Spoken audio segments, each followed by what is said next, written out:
Hello everyone, andito po tayo ngayon sa Barangay Pesa, Bungabon, Nueva Ecija. Bali, ito po yung dike na nagdudugtong sa ilang barangay dito po sa bayan ng Bungabon.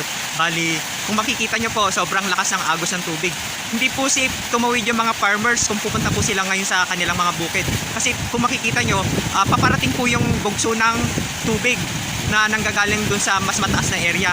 Papunta po dito sa mababang area hanggang sa tuluyan pong dumaloy sa mga ibang ilog na nagdudugtong dito sa ilog po na ito. Kung makikita nyo po, ito po oh. Yan. Para na po siyang dagat sa sobrang lakas ng agos.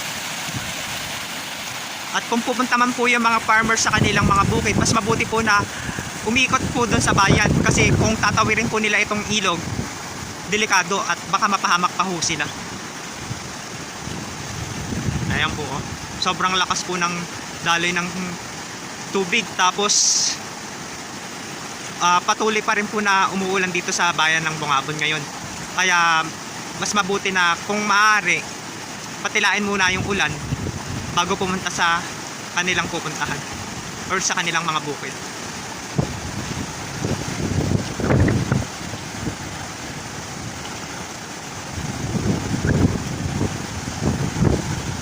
Yan. Bali yung dike naman po dito or flood control project, safe naman po kasi matibay